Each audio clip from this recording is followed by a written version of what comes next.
No es un autor muy conocido, la verdad sea dicha. Yo creo que uno de los que contribuyó más a redescubrirlo fue Rothbard.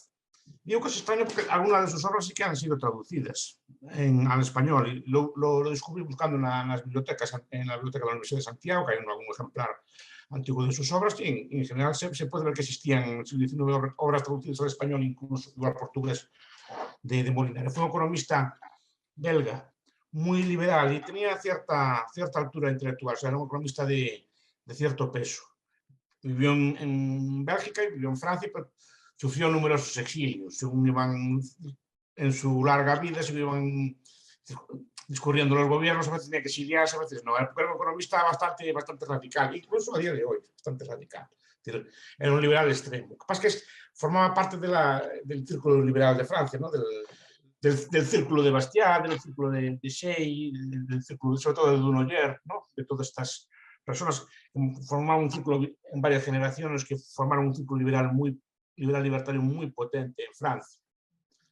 Y él siempre estuvo en otra cosa. Además, siempre fue distinto, digamos, de los liberales políticos, con los que se llevaban muy mal. Yo creo que muchas veces cuando hablamos de liberal hablamos de forma genérica y no vemos las enormes disputas que hubo entre los liberales de corte económico y los liberales de corte político, que al final acaban derivados más cara al estatismo. Y él tuvo muchos problemas siempre teóricos con este tipo de gente. Y es un autor que llama la atención a día de hoy porque fue uno de los primeros en propugnar una solución al problema de la defensa de libre mercado. O sea, es uno de los autores más próximos al anarcocapitalismo que existía. Cuidado, él no era anarquista, hay que decirlo también. Pero sus soluciones son próximas al anarcocapitalismo porque plantea o intenta resolver uno de los problemas principales que tiene el anarcocapitalismo, que es la cuestión de la defensa y la seguridad. Y él la plantea en un librito, un pequeño folleto que se llama de la seguridad, o la cuestión de la seguridad. Sí, sobre la cuestión que mencionó, sobre su disputa, digamos, contra los liberales políticos, o la disputa en general que ha existido entre los liberales políticos y los liberales más económicos, sí podría un poco ahondar en esta cuestión y en ese sentido pues explicar cuál era la posición de Molinari en ese debate. A ver, Molinari también, cuidado que a veces, digamos que como que cede en algunos argumentos por no llevarse mal con el poder. Él es muy radical, es una persona muy radical, incluso para su tiempo, cuestiones de defensa, pero digamos que no quería ser llevado al ostracismo por el círculo liberal de que su época, que lo trataba bastante mal, lo trataba como ser extravagante, o decían que era una persona como que desprestigiaba el liberalismo. Tuvo una serie de disputas al respecto. Pero digo que esa disputa se da siempre, muchas veces el lenguaje en España es muy claro. Por ejemplo, los liberales españoles son los liberales de estos de la PEPA y de la Constitución, o sea, que hablan de una división de poderes, pues, de un gobierno soberano, pues, con sus leyes escritas, este tipo de cosas que entendemos por liberalismo, ¿no? Que no haya un poder absoluto. Pero cuidado, eso no se mete en cuestión económica. Estas constituciones, todas ellas reconocen la función social de la propiedad y cosas de este estilo. O sea, ¿no? O sea, políticamente sí son liberales, pero no económicamente. Y esto pasó también en el liberalismo francés, los llamados doctrinarios, ¿no? Por ejemplo, que tienen la escuela doctrinaria, Roger Collard y otros autores. Guizot, son liberales en lo político, pero no en lo económico.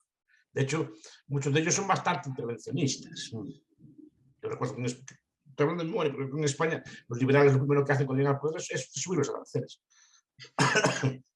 Los liberales políticos, esos de la PEPA, estas cosas que se reivindican, ¿no? Del bienio progresista, estas cosas.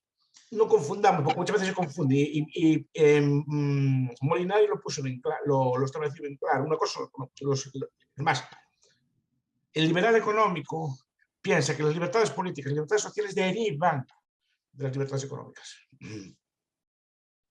Básicamente, el derecho de propiedad. O sea, es un argumento que se usa. Si no hay derecho de propiedad privada, los demás derechos sociales, políticos, de expresión, se ven seriamente dañados. Y esta es la postura que plantean, pero que pasa que en otros idiomas se distingue. En el francés y el español no. Pero tenemos, por ejemplo, a estos liberales, que lo llaman liberistas, no liberales, para distinguir una cosa de la otra, pero nosotros no distinguimos, entonces le llamamos liberal a todo. Entonces, de ahí vienen todas estas confusiones que tenemos entre nosotros. Todos somos liberales, todos somos hermanos y cosas así, pero no estamos defendiendo las mismas cosas. O no estamos hablando de las mismas cosas. Quizás la diferencia, digamos, a un nivel pues, más fundamental, sea de que algunos liberales piensan que de la libertad surge la propiedad y otros liberales piensan que no hay libertad sin propiedad. Es decir, que se establece Claro, previamente si una especie de libertad positiva para el individuo a actuar o a seguir su plan de vida, o si previamente se tienen que establecer los derechos de propiedad para que eso pueda ser posible a posteriori. yo lo diría, aparte de eso, de otra forma, lo diría. No a, cualquier agresión a la libertad es una agresión a algún tipo de derecho de propiedad. Claro, pero ahí está partiendo de este segundo punto de Claro, vista que he mencionado.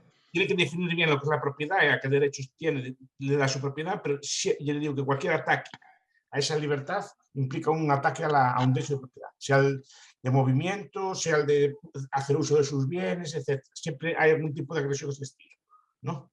Y ahí está el debate, y ven la raíz de la libertad ahí. Otros, en cambio, ven la raíz de la libertad en una suerte de documento político o algún tipo de principios declarativos que declaren libertad. ¿Me explico?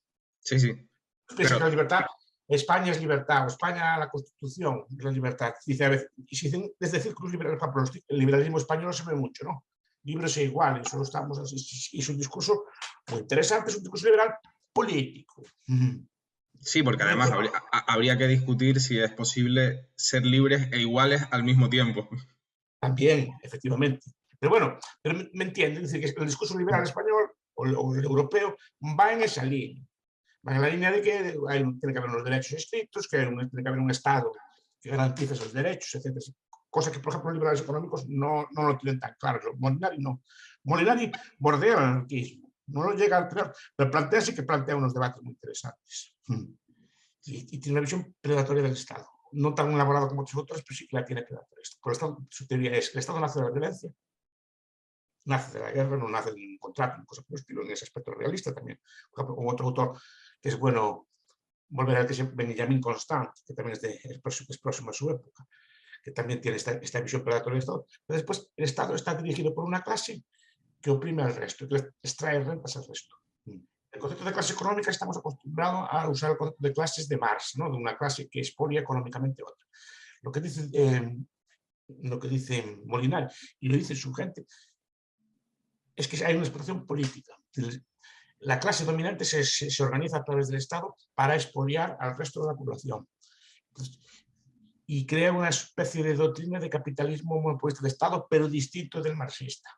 Es el Estado la raíz de la fuerza. El Estado del complejo, el complejo militar industrial, estos complejos todos que sostienen toda la élite del poder de la Cámara del Minis, todo este complejo, digamos, de Estado, de aparato, de combinación de grandes empresas, corporaciones con patrón del Estado, quien lo domina en última instancia es el Estado. Y esa es la tesis de Molinari y es la tesis que yo más o menos sostengo. Es decir, en última instancia la fuerza es la que da poder a las corporaciones, no las corporaciones las que dominan al gobierno. ¿Me explico? Es el gobierno que domina las corporaciones que las pone a su servicio, no al revés, como piensan muchos marxistas. Claro, en este sentido, pues las ideas, digamos, centrales de Molinari sobre las que hemos estado hablando es un liberalismo económico muy radical, sobre todo para su época, y una cierta teoría predatoria del Estado y entiendo, digamos, una cierta teoría precursora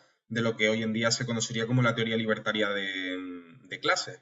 Y sobre la doctrina que se llama el capitalismo monopolista de Estado, Uh-huh. que esto es una tesis marxista. Está en Suiza y está en otro. Pero la tesis es correcta. Solo que al revés. Porque los marxistas piensan que las corporaciones dominan al Estado.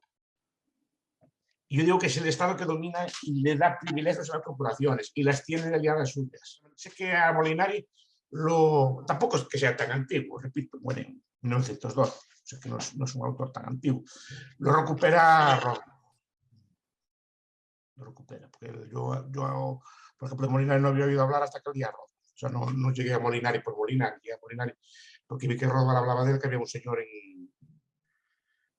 allí en Francia que hablaba de estas cosas. Sí, además Después, Rothbard tiene muy buenas palabras hacia las ideas de sí, no, es que Molinari. el autor es muy bueno, el autor es muy bueno. Tiene mucho.